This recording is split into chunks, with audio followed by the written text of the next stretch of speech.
Hello, good morning. કેમ ઢીલું ઢીલું બોલો છો? અવાજ આવવો જોઈએ. Good morning.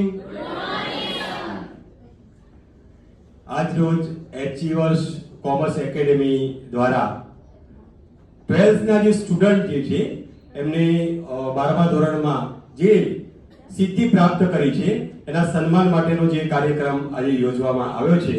તો સૌપ્રથમ તો જે સ્ટુડન્ટ જે તેજસ્વી તારણાઓ છે એમને જે સિદ્ધિ પ્રાપ્ત કરી છે, જે પર્સન્ટાઇલ અને પર્સન્ટેજ પ્રાપ્ત કર્યા છે, તો સૌપ્રથમ એમને હું પહેલા ખૂબ ખૂબ અભિનંદન પાઠવું છું. અહીંયા એમના માતા પિતા વાલીઓ પણ ઉપસ્થિત છે. એટલે કોઈ પણ સ્ટુડન્ટ હોય તો એની સફળતામાં એના માતા પિતા અને પરિવારજનોનો પણ ખૂબ શ્રેષ્ઠ ફાળો હોય છે. એટલે આ તબક્કે એમને પણ ખૂબ ખૂબ અભિનંદન પાઠવું છું. આ સફળતામાં માતા પિતા અને સ્કૂલ ની સાથે સાથે હવે આપણે જાણીએ કે પ્રાઇવેટ ઇન્સ્ટિટ્યુશન જે હોય છે એ પણ ખૂબ મહેનત કરતા હોય છે.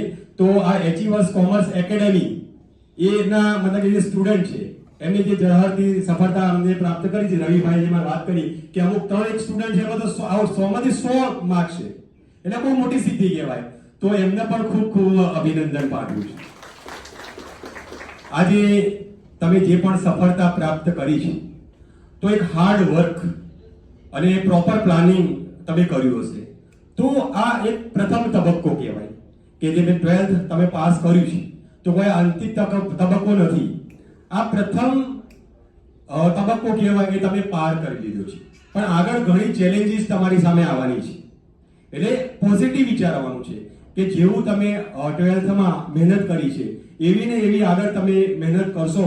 આગળ જતા કોઈ આમાંથી સીએ સીએસ કોમર્સના સ્ટુડન્ટ છે એટલા માટે બનવા માંગતા હશો તો કોમર્સના જે સ્ટુડન્ટ છે આપણે જોઈએ કે ભાઈ એ આગળ વધી અને દેશની આર્થિક જે બાબતો જે છે એ તમને સ્પર્શે છે. એટલે તમે જેટલા કાબેલ થશો એટલો દેશ સશક્ત બનશે આર્થિક દ્રષ્ટિએ. બરાબર? તો તમે ધ્યાનથી ભણજો, મહેનત કરજો અને તમે તમારા મા બાપનું નામ રોશન કરો, તમારી એકેડેમીનું નામ રોશન કરો, એવા પણ હું તમને શુભાશીષ આપું છું. અને આ જે સફળતા પ્રાપ્ત કરી છે તો અહીંયા તમારે હજુ વધારે મહેનત કરવાની છે. ત્યાં ઘણી વખત સ્ટુડન્ટ શું હોય છે કે 12મા ધોરણમાં તમને સારી સફળતા મળ્યા પછી સારા માર્ક્સ પર્સન્ટાઇલ આવી ગયા પછી આપણે એમાં ના આવી જવું જોઈએ કે ભાઈ ના ના તો કંઈ નથી. જેમ જેમ તમે આગળ વધશો એમ એમ ટાસ્ક જે હાર્ડ થશે.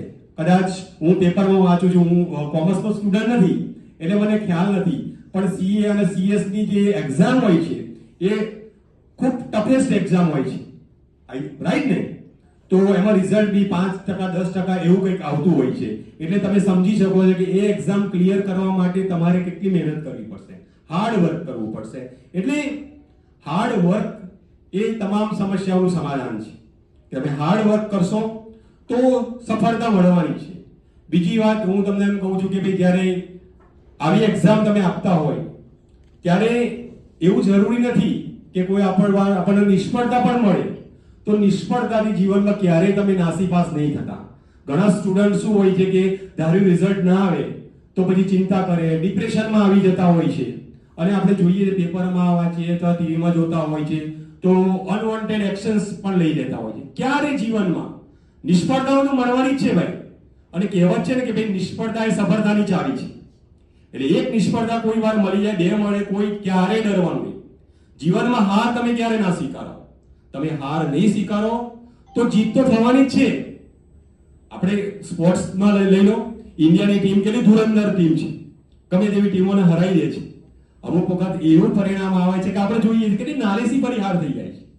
પણ એ સ્પોર્ટ્સ છે તો એમાં હાર પણ થાય, જીત પણ થાય. એ જ ઇન્ડિયાની ટીમ હોય છે એ ઓસ્ટ્રેલિયાના હરાઈ દે, ઇંગ્લેન્ડના હરાઈ દેતા હોય છે અને બાંગ્લાદેશ જેવી ટીમ સામે પણ હારી જાય છે.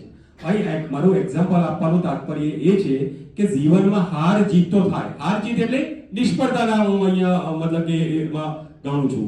તો નિષ્ફળતાથી પણ ના ડરશો અને ભવિષ્યમાં તમે ઉત્તરોત્તર પ્રગતિ કરતા રહો. અને આ જે સફળતા પ્રાપ્ત કરી છે એના કરતા પણ જ્વલંત તમે સફળતા પ્રાપ્ત કરો અને મતલબ કે આ મહેસાણાનું, તમારા માતા પિતાનું, તમારી સ્કૂલનું તમામનું ગૌરવ વધારો. એવા હું તમને ફરી એક વખત અભિનંદન પાઠવું છું. અને મને અહીંયા બોલાવ્યો અને મારું સન્માન કર્યું અને મને બોલવાની જે તક આપી એ બદલ હું તમામનો ખૂબ ખૂબ આભાર વ્યક્ત કરું છું. જય હિન્દ.